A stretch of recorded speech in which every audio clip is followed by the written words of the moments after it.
W01 WeatherNet. Liftoff conditions looking pretty good. ESTS is ready for launch. Ignition.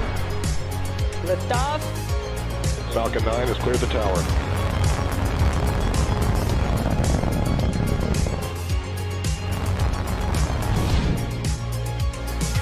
Ten, 9, 8, Side booster ignition. 6, 5, 4, 3, 2, 1.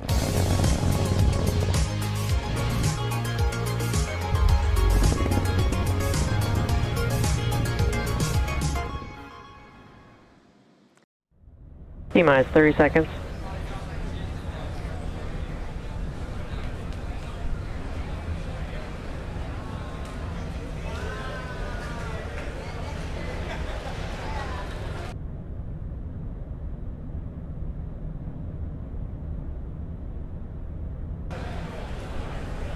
T-minus 15 seconds.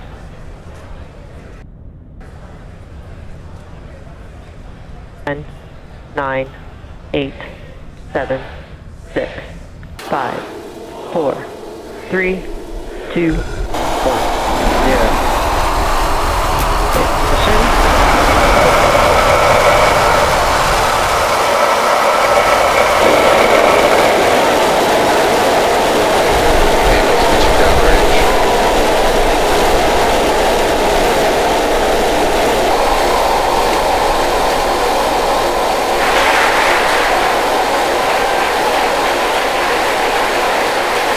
Plus 25 seconds into flight under the thrust of over 5 million pounds.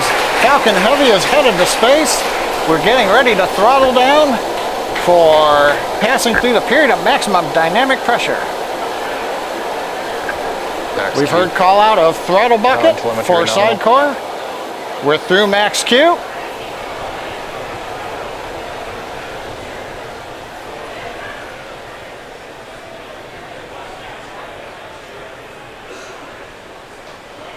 Vehicle is supersonic.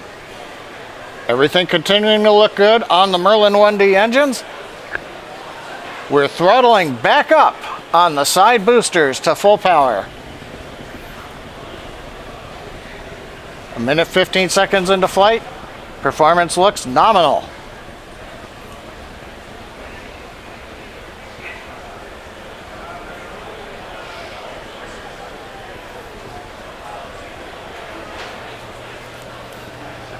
Currently, the next event coming up in about 2 minutes.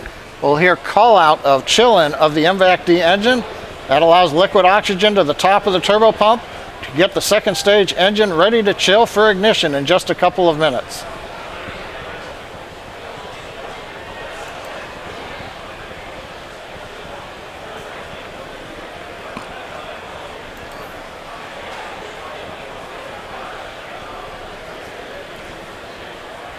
We're 2 minutes into flight. We've begun to decrease thrust on the side boosters to minimize acceleration and loads on the Falcon Heavy structure. We've turned off one engine on each of the side boosters to decrease that load. Now our next major event coming up here in about 10 seconds, shutdown and separation of the side boosters.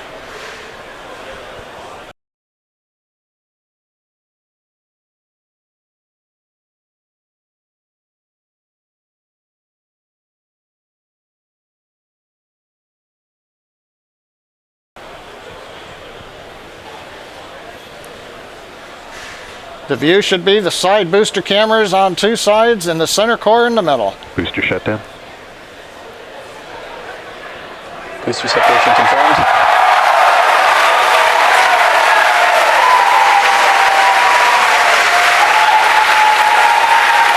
Over the cheering in the background, it's going on midnight, but a lot of people here at SpaceX. Side boosters have separated. They're getting ready for their burn back to Cape Canaveral. You can see on the left and right views, the side boosters have ignited. The center core continues under full power. Everything looking good on the Falcon Heavy.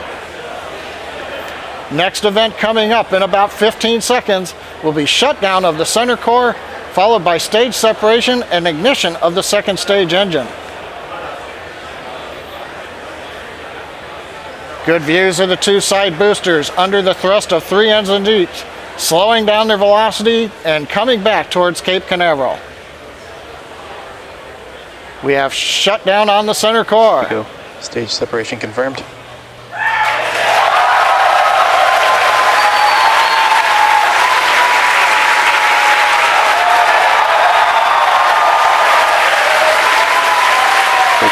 We have successful separation and ignition. We're coming up on shutdown of the 2 side boosters. Side booster, boost back shutdown. And we've heard the call out side booster, boost back shutdown. The center core, you can see, is not doing a boost back. It's headed downrange to the drone ship. Here comes fairing separation. Cross range or nominal. Fairing separation confirmed. We have confirmation of the payload fairing separation. So far, 4 minutes, 17 seconds into flight. Second stage looking good, headed to low Earth orbit, carrying the 24 satellites. The side boosters have done their first boon, coming back to Cape Canaveral. The center core has separated and is beginning its long coast downrange to the drone ship in the Atlantic Ocean. So at 4 minutes, 35 seconds and counting, everything looking good on Falcon Heavy. Now those side boosters are making their way back. Their grid fins on all 3 boosters should be deployed, and those are help guiding them to their landing zones. As a reminder, today we will be attempting to recover all 3 of these first stages, and all 3 boosters are currently making their way home. In just a few minutes, the side boosters will execute an entry burn followed by a landing burn, and the center core will complete the same burns just a few minutes later. Both burns are used to slow the stage's speed down rapidly before landing. At the time of separation, the side boosters were traveling slow enough to turn around and make their way back to land at our side-by-side landing pads. The center core is going too fast to efficiently return to the Cape, so we're using our autonomous drone ship, Of Course I Still Love You, as we mentioned earlier. As a reminder, our drone ship is positioned twice as far offshore than normal, so we may not get visuals of landing tonight. Also coming up in a few minutes will be the call out for second engine cutoff. So coming up in about a minute here, we're going to look for that side booster reentry burn to begin. Shortly after that, that should end about 20 seconds later.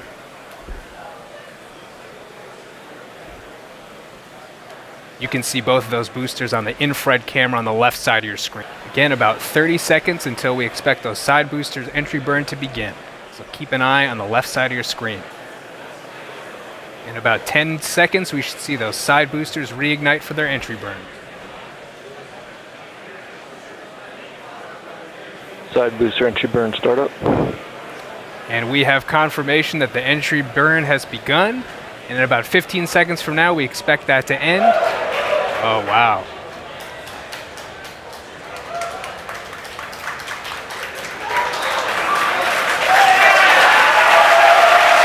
You hear the crowd cheer behind me. And that entry burn has completed.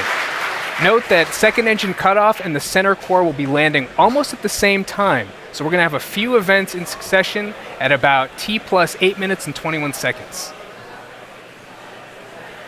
Both side booster FTS is safed. Stage 2 FTS is safe. And terminal guidance. In about 20 seconds, we're going to look for that side booster landing burn to begin on both boosters. Side boosters transonic.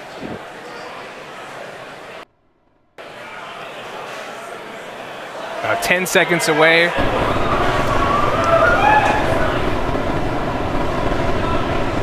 Side booster landing burn startup. We've heard the call out for side booster landing burn startup, and there you see it on your screen.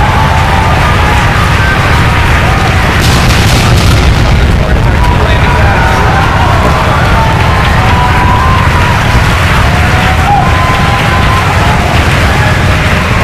Those landing legs deployed. Incredible. Confirmed side booster landing. What an iconic view. We've also at the same time, I believe we've had second engine cutoff at the same time.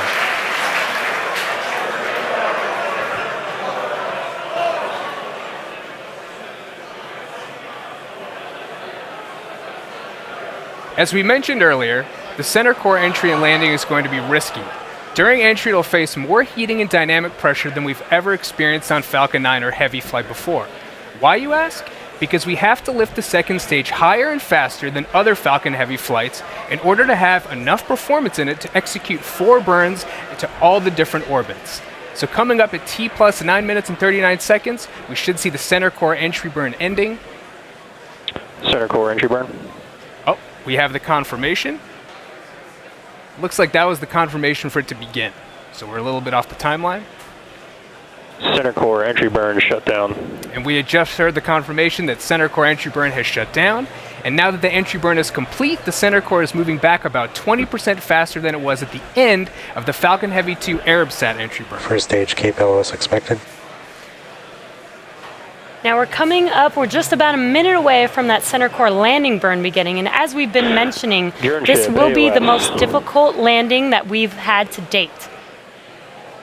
This will be a 3-engine burn. That center engine will start up first, and then 2 outer engines will start up as well for that landing burn. Now we're just 30 seconds away from that center core landing. And it's no surprise that we do not have a live view of that center core as it's coming down, but it looks like we got a live view of the drone ship there. Of course, I still love you. If you're just now tuning in, we're just about 10 seconds away from that center core landing burn beginning.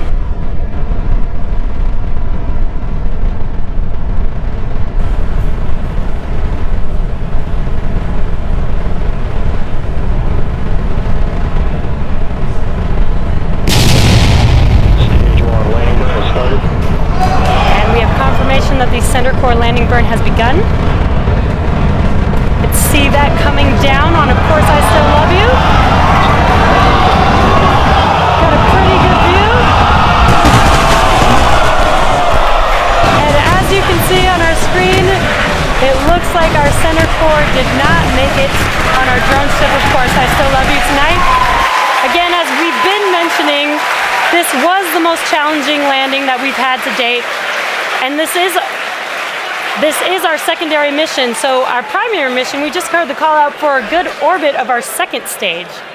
So we are actually just moments away from our first deployment of the evening for Oculus ASR, which was developed by students at Michigan Technological University.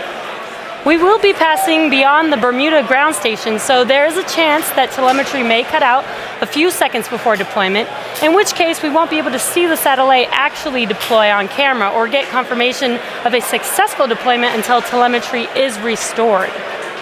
Now we're just about 30 seconds away from that deployment, so we'll listen into the nets for that confirmation. Looks like we still have that live view. Might have a chance to see this deployment live on camera. Again, we are waiting for the Oculus satellite deployment. And as we expected, looks like we lost that live view. So we will wait to get some confirmation of that deployment, and we will update you guys in a few minutes later on in the webcast. We are now in between ground stations for the next few minutes with nothing to see. So we are going to take a quick break, but we will be leaving you with an animation that shows you where we are throughout the coast phase. We will be back around T plus 20 minutes for our next set of deployments. And it's worth noting that since we won't acquire ground station coverage again until T plus 21 minutes, we are going to miss that first P-Pod 1 CubeSat deployment. See you back here in about 6 minutes.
Welcome back to the webcast for the STP-2 Falcon Heavy mission. We're T plus 20 minutes and 7 seconds and counting. Right now, as we left the webcast, we were waiting to see the Oculus satellite deploy. We didn't have confirmation when we lost signal over Bermuda. That was normal, losing signal. You do it when you pass beyond line of sight. We also should have had a minute and a half or so ago the first P-Pod number 1 open up and deploy 2 CubeSats for the Naval Research Laboratory. But we're waiting until we reacquire signal over the Ascension Island tracking station around the equator in the middle of the Atlantic so that we can understand whether or not the Oculus satellite deployed and how P-Pod 1 deployed also.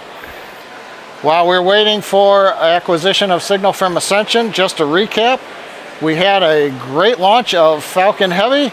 The 2 side boosters did their choreographed landing at landing zones 1 and 2. The center core, as you heard from the people and may have seen a shot on the screen, missed the drone ship. We knew this was going to be the toughest re-entry. We are getting data back, so the team will understand over the next hours and days how things have gone. It looks like now we're beginning to reacquire signal over Ascension Island. We're waiting to hear a call out how the first 2 satellite deploys have gone.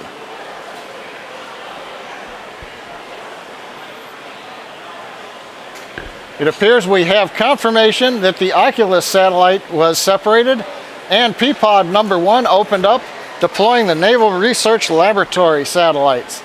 There's a view from space, and if you remember the view just before we left, on the bottom left was the Oculus satellite, had a white coloring to it, and it's no longer there. Now we're going to cover the last of the 8 P-Pod satellites that are coming up for deployment. And that's going to take about 30 minutes to get through this sequence. The next deployment comes up just before T plus 25 minutes. Now these 8 deployers will open and they'll release 11 satellites. Now if you've watched our coverage from other launches like Iridium, you know that the 1 camera we have on top of the payload attach fitting cannot see all sides of the dispenser holding the satellites. Because of the positioning right there, as you see on your screen, of the 1 camera, we won't be able to see all of the CubeSat deployments today. In particular, the next 3 P-Pods, 2, 3, and 4 on the back side, we won't be able to pick those up. However, as the second stage does maneuver in orbit, in the sunlight, we might be able to pick up a glint of the sun off of the CubeSats as they move away from the second stage. Now the next deployment coming up just before 25 minutes is known as Falcon Sat 7. This is an optical telescope for the United States Air Force Academy. The CubeSat, when it is ejected, will eventually deploy a rigid boom that holds a membrane that acts like a lens in a telescope. And once that membrane is rigid, it will allow imaging of the sun. So this is a deployable optical telescope for the Air Force Academy. However, as I said, we won't be able to see it. We'll have to wait for call out to confirm the separation. Gabon acquisition of signal. We've heard a call out. Gabon has acquisition of signal. As we are approaching the African coastline, the next ground station beyond Ascension Island is picking up the signal from Falcon Heavy second stage. Coming up on deployment in about 5 seconds. And there's the call out from the avionics engineer. Always a little bit tense as you're waiting for them to confirm that the signal indicates that the door is open. Inside of each of the deployers is a spring that pushes out the CubeSats. And what we have is confirmation that the Air Force Academy deployable optical telescope should be in orbit on its own now. Now we've got about 235 seconds until we get to the next deployment.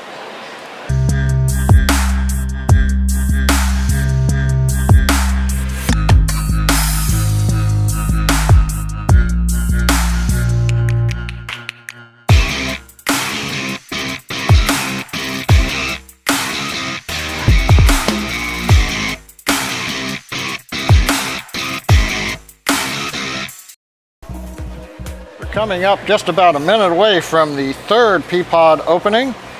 Inside this deployer is a single CubeSat. It's known as Armadillo from the University of Texas. Now, Armadillo is an acronym, and bear with me.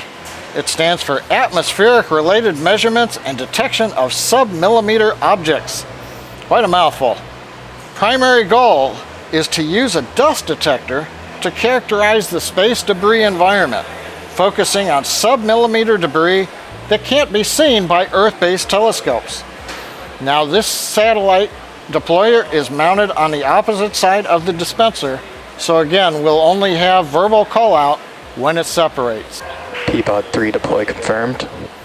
And confirmation, P-Pod number 3 has opened. Armadillo should be on its way into orbit in the vacuum of space. Next up will be a quick turnaround, only about 145 seconds until we get to the next deployment.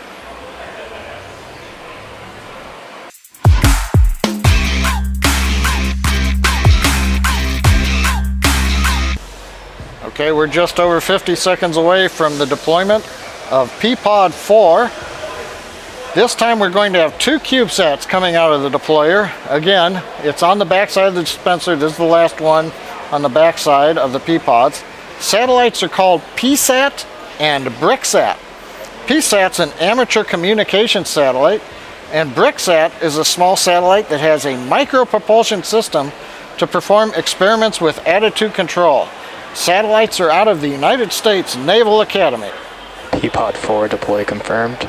And we have confirmation over the net from avionics. HPK. P-Pod number 4 has deployed. At the same time, we now have acquisition of signal over HardiX, known as HPK, in Africa.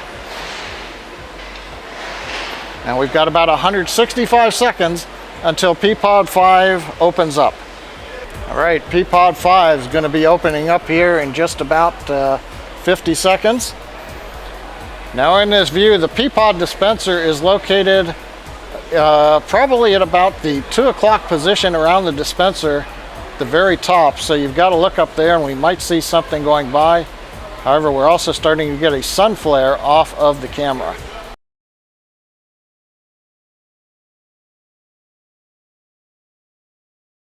P-Pod 5 deploy confirmed. We've heard the confirmation. P-Pod 5 is deployed. So we're through 5. We've got 3 more P-Pods to go. The last one will be deploying at T plus 50 minutes. So we've got another 16 minutes to get through this sequence. So the next one coming up should be deploying in about 285 seconds, a little more than 4.5 minutes almost.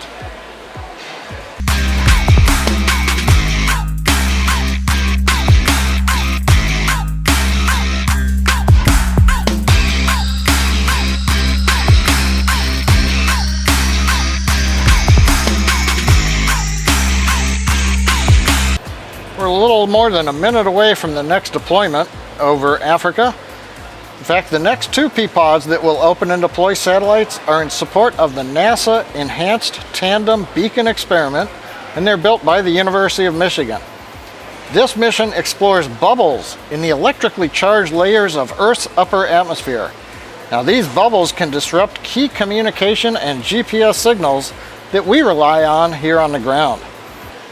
Again, looking up around 2 o'clock at the top of the stack, trying to see if we can spot the CubeSat coming out of the deployer.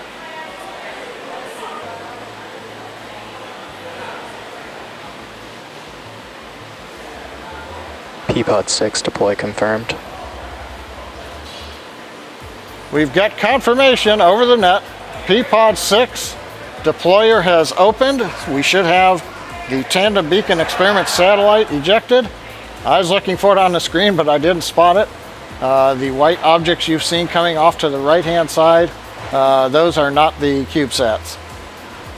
Now the second stage is now maneuvering to get in position for the next deployment. That's going to come up in about 5 minutes from now.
Half a minute for the 7th of the 8 P-pod openings.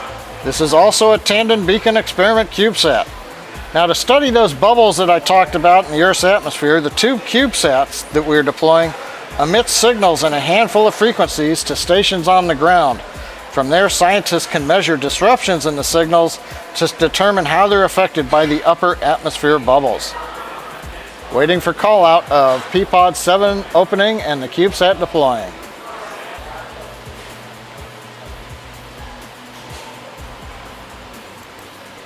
P-pod 7 deploy confirmed. And we've got it, a little late sounding, but we have confirmation.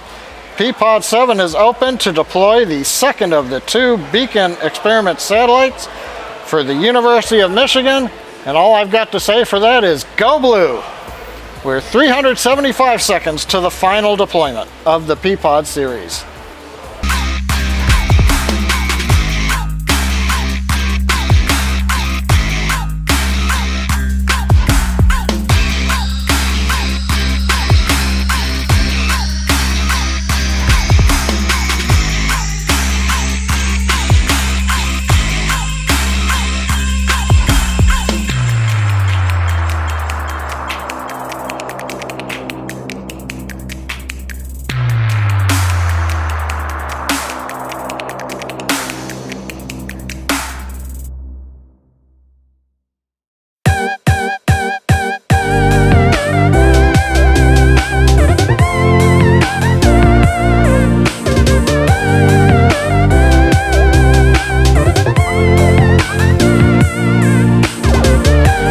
T plus 49 minutes, 15 seconds.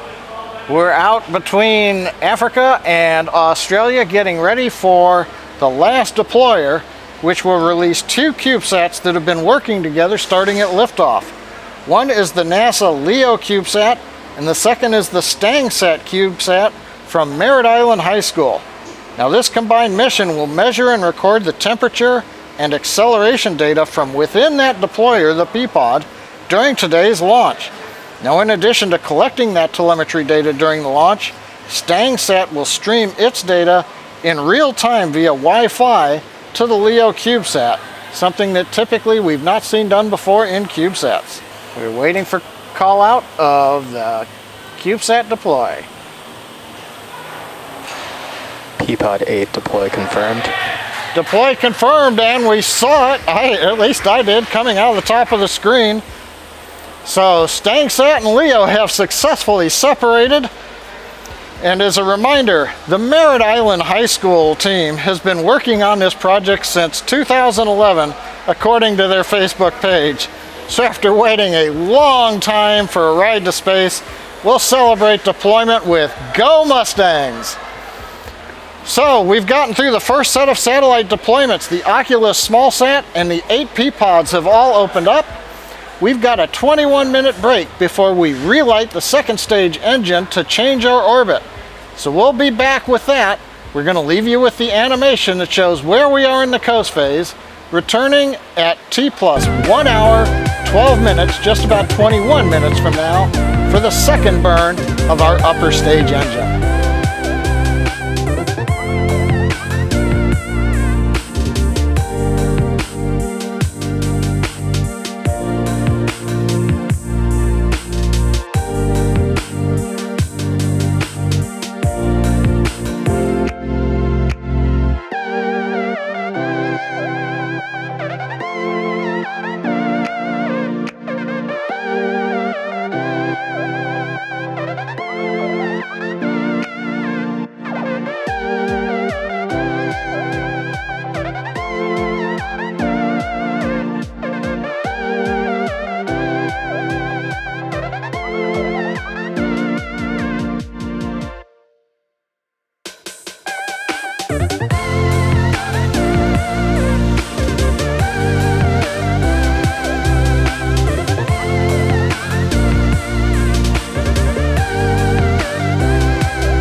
T plus 1 hour 12 minutes since a great liftoff from Pad 39A at Kennedy Space Center.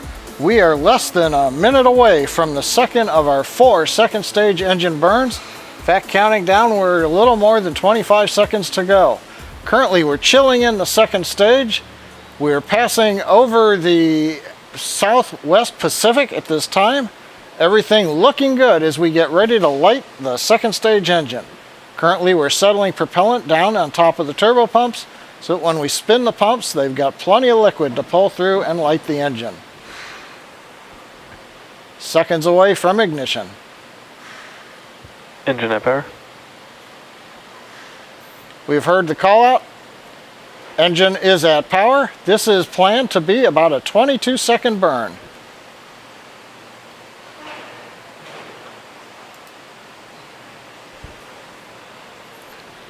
Throttling down the MVAC engine. And we heard a report we have good shutdown.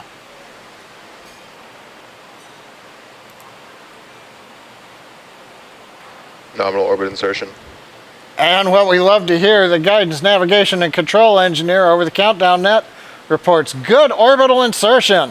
So we've had a good burn and a good insertion. Now that we're in the good orbit, we're going to be coasting again for the next 5 minutes or so. We'll be back around T plus 1 hour, 18 minutes, and 30 seconds for our next set of deployments. So stay with us. This will be a series of 10 small satellites, as well as the light sail and 6 cosmic satellites.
Welcome back to the STP-2 mission as we await the next set of deployments. First up is Prox 1 Microsat, developed by students at Georgia Institute of Technology in Atlanta to demonstrate satellite close proximity operations and rendezvous. Prox 1 is not an acronym, but actually got its name from the word proximity.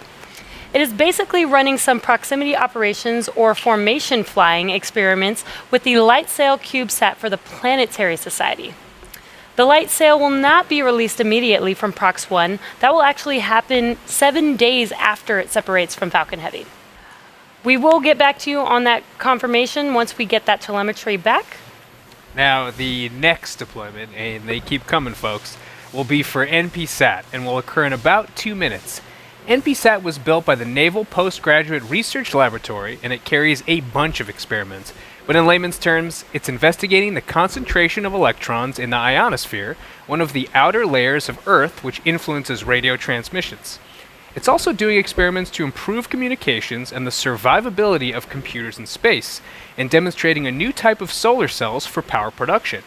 This deployment we will be able to see, hopefully, so let's sit back and wait to see it deploy, and that's coming up in about a minute from now, a little over a minute.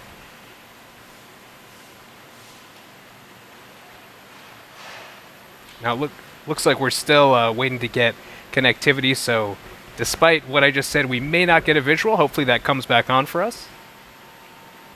Still waiting on that connection over Guam. We're about 30 seconds away from deployment of the NPSat. kOS Hawaii. Prox 1 deploy confirmed. And we did just hear confirmed over the nets that Prox 1 deploy was confirmed. Very exciting, another successful deployment. And in about 10 seconds from now, hopefully we'll hear the same thing and see it as well for NPSat.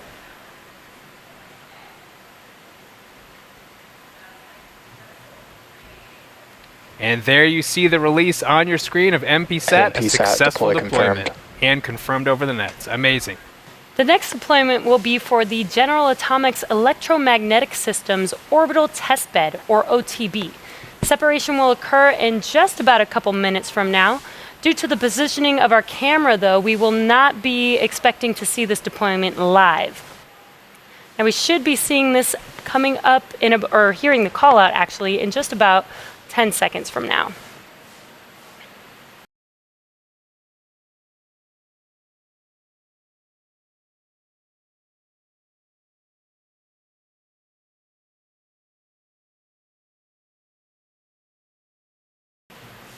Again, we will not be able to see this live since it is not in our camera view. Otb Payload Deploy confirmed. And we just got that confirmation for the OTB deployment.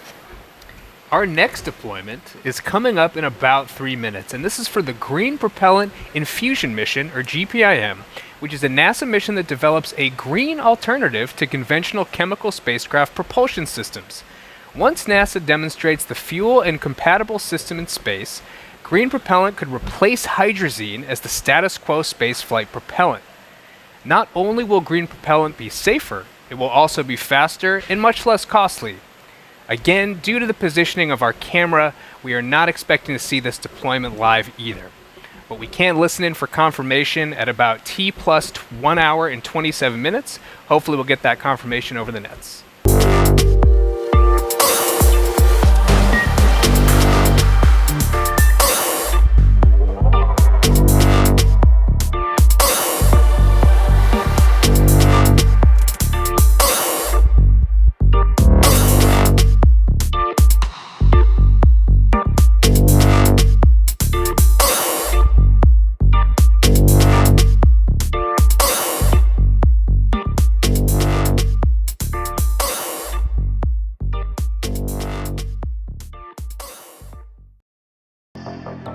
GPIM deploy confirmed. And we have just confirmed, and we actually saw a little bit of confirmation, of deployment of GPIM satellite. We're now one step closer to changing the way we travel to and around space. Well, T plus 1 hour, 27 minutes, 40 seconds, and the hits just keep on coming. Next up in about 4 minutes is the deployment of 6 Cosmic 2 satellites. Now, Cosmic 2 is a partnership between the U.S. National Oceanic and Atmospheric Administration, the United States Air Force, Caltech's Jet Propulsion Lab in support of NASA, Taiwan's National Space Organization, the United Kingdom Surrey Satellite Technology Limited, the Brazil Institute of Space Research, and the Australia Bureau of Meteorology. Wow, that's a mouthful, especially an hour and a half into the webcast. Well, this 6-satellite constellation will provide next-generation global navigational satellite system radio occultation data. Now, radio occultation data is collected by measuring the changes in a radio signal as it's refracted in the atmosphere.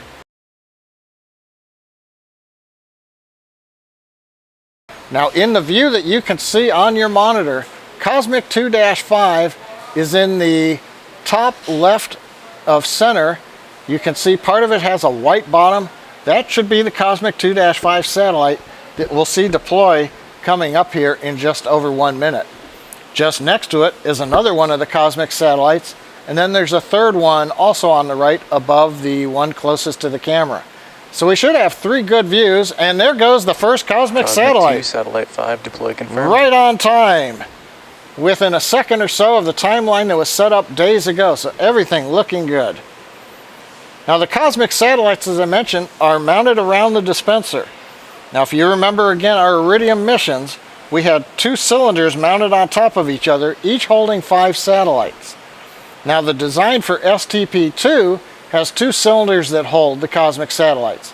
There are 4 satellites on the lower cylinder, and there are 2 on the upper cylinder. We just saw one of them on the lower cylinder, satellite 5, separate. And of course, just like the Iridium mission, our camera cannot see all sides of the cylinder.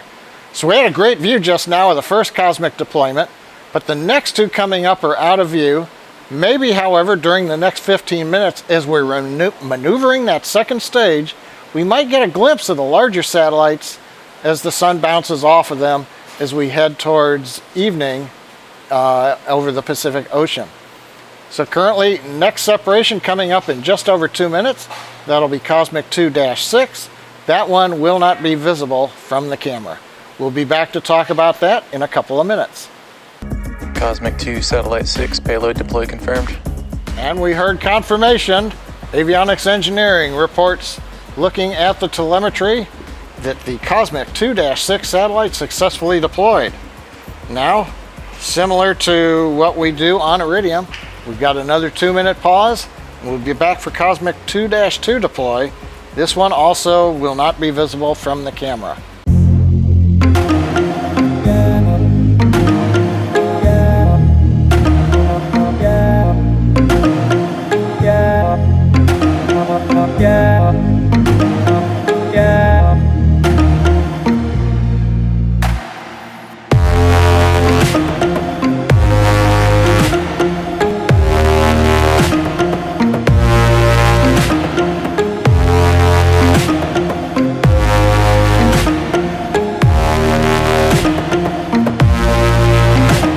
Cosmic 2, satellite 2, deploy confirmed.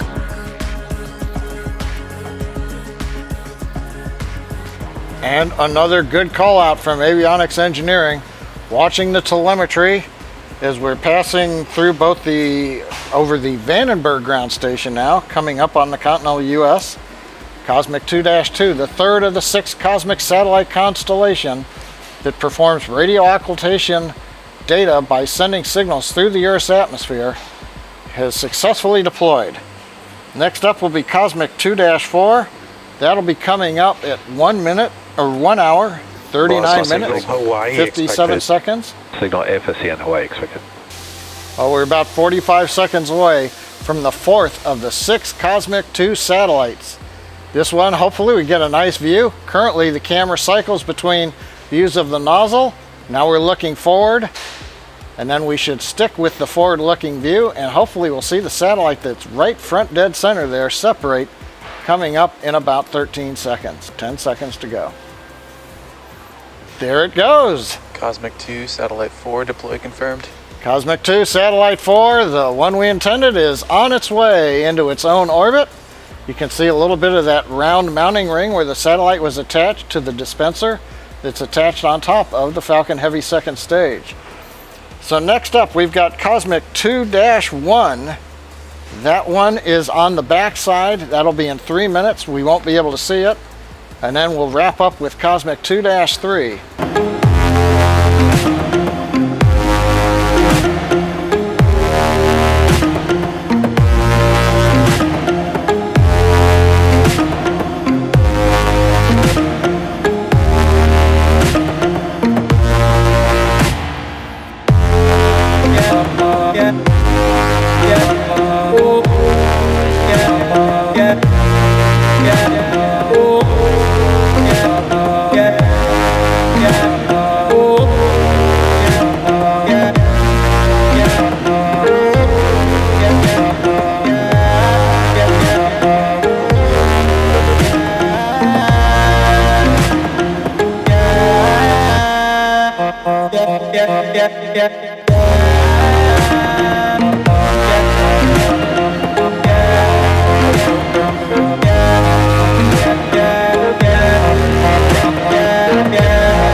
Cosmic 2, Satellite 1, deploy confirmed.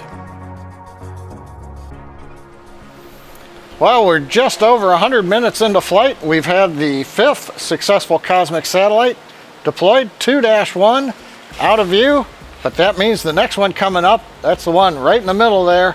You can see a little bit of the white panel with the circular images on it. That's Cosmic 2-3. We ought to see that one deploy coming up in just about 2.5 minutes.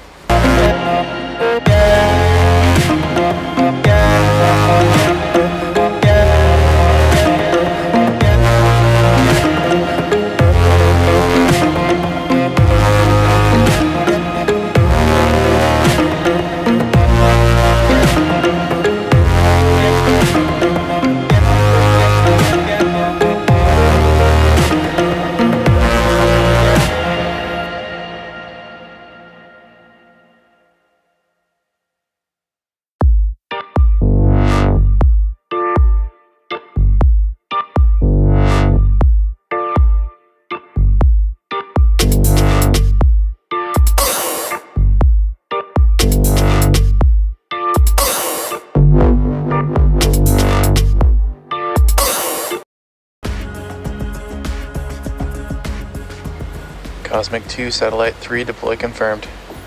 And we've heard the call out from avionics confirming what we all just got to see. Cosmic 2-3 successfully deployed. That makes 6 for 6 for the cosmic satellites. Everything continuing to go well on the deployment sequence. Now we've had 23 satellites deployed, and we have just one more to go. But to get there, we have a couple of second stage engine burns to perform before we're ready to release that final Dsx satellite into space. So for now, we're entering a 20-minute coast phase, so we're going to take a break, but we are leaving you with an animation that shows where we are in the coast phase and some of that great SpaceX music.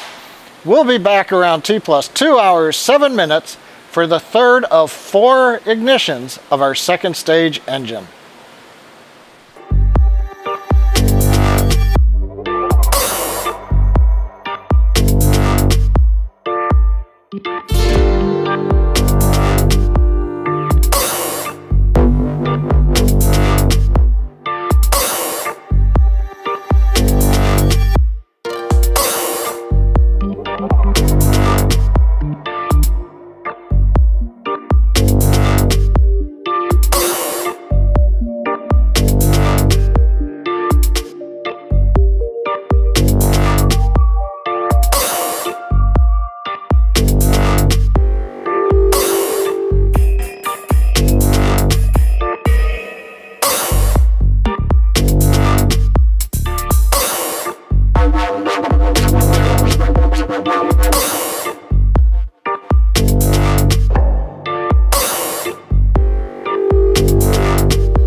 Welcome back. We're just about 30 seconds away from our third burn of the second stage engine.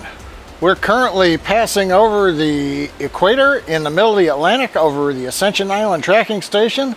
We're settling the engine down. You can see we're venting liquid oxygen out the drain tube, chilling the engine in, preparing for ignition.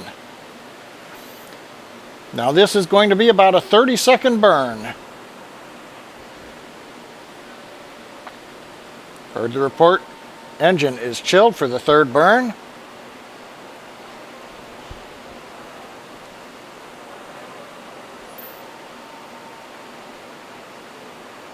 We're spinning the engine and we have ignition. As I mentioned, this is about a 30-second burn. We're burning at the equator because while the earlier burns were decreasing the inclination, we're also changing the orbit from about 700 kilometers up to an apogee of 6,000 kilometers. Throttling down, and we should have shutdown of the second stage engine.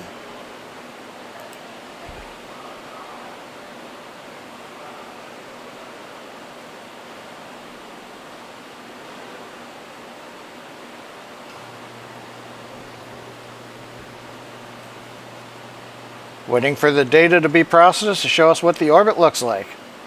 Nominal orbit insertion. And the call out, the one we always like from guidance, navigation, and control engineer, is a nominal orbit insertion. So we've had a good burn. Now we spent the first 2 hours of the mission in low Earth orbit, but now we're transitioning to medium Earth orbit. So to get from LEO to MEO, the most efficient way is to perform 2 burns of the upper stage engine. Now the first burn, the one we just completed, put us into a transfer orbit. As I mentioned, it had us at one end at LEO, about 700 kilometers, and now the other end of the ellipse will be at the higher MEO altitude, about 6,000 kilometers. But now we need to do a second burn, which is going to be about 80 minutes from now, to get fully into that higher medium Earth orbit. So that means we're going to pause the live commentary. We'll be back at T+ 3 hours and 27 minutes for the last events of a great mission so far. This will be the fourth and final relight of our second stage engine, as well as deployment of the Dsx satellite that you can see at the very top of the stack as the camera has been cycling between views of the MVAC engine and the payloads. So 2 hours, 10 minutes into the books. We've got a little bit more to go. Be back with us at 3 hours and 27 minutes.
mountain now.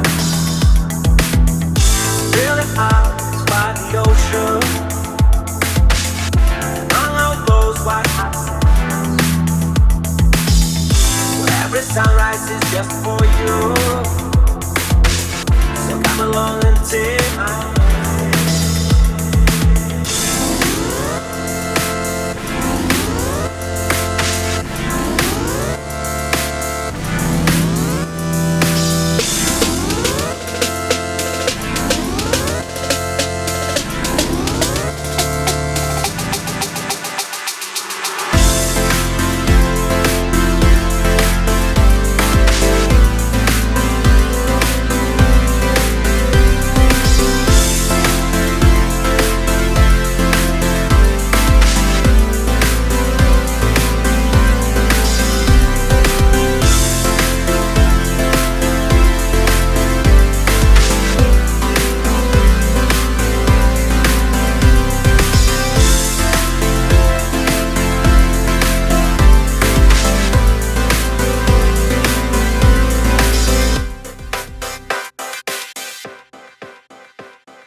Welcome back to our STP-2 mission. We are just less than a minute away from our fourth and final relight of our second stage, which will be the most relights in SpaceX history.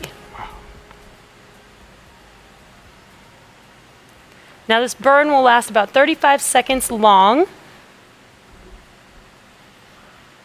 And we're just about 2 seconds away from that. You can see that on your right screen. There's the second engine, second stage engine.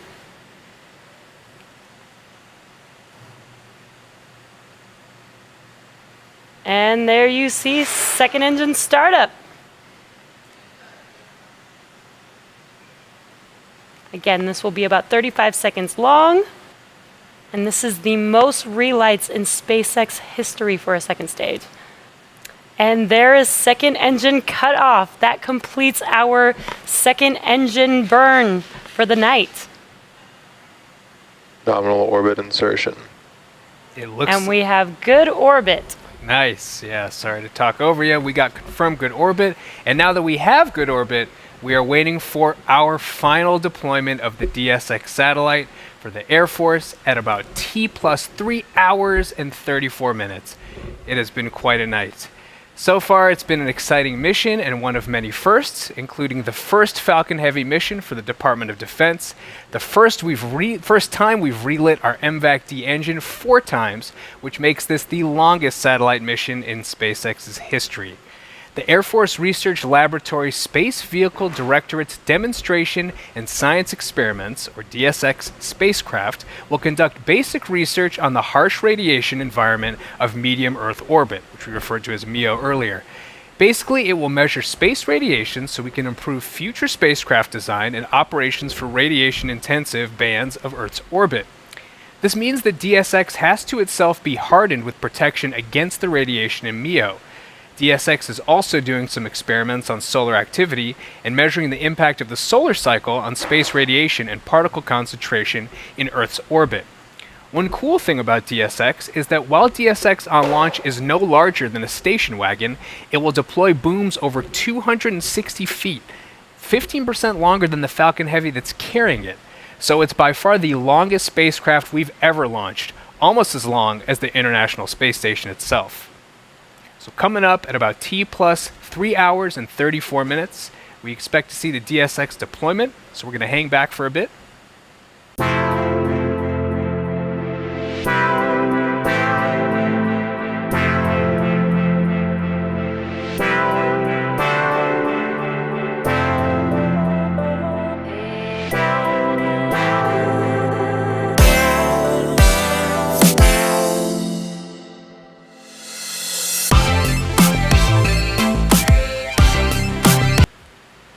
Dsx Payload Deploy confirmed. And there you see it. What a beautiful image. 24 of 24. What a night. Jesse, we made it. I can't believe it. A night of historic firsts. John, take us home. Well, T plus 3 hours, 34 minutes, 42 seconds since we lifted off from Kennedy Space Center, Complex 39A. It's been a bit of a marathon, but when you finish a marathon, you really feel good. We've had an outstanding mission tonight. We lifted off from 39A, turned at night into day with the Falcon Heavy, over 5 million pounds of thrust. The center core went downrange, and we knew it was going to be the toughest mission ever for a center core. We did get the visibility of the drone ship camera, but we just missed the drone ship, Of Course I Still Love You.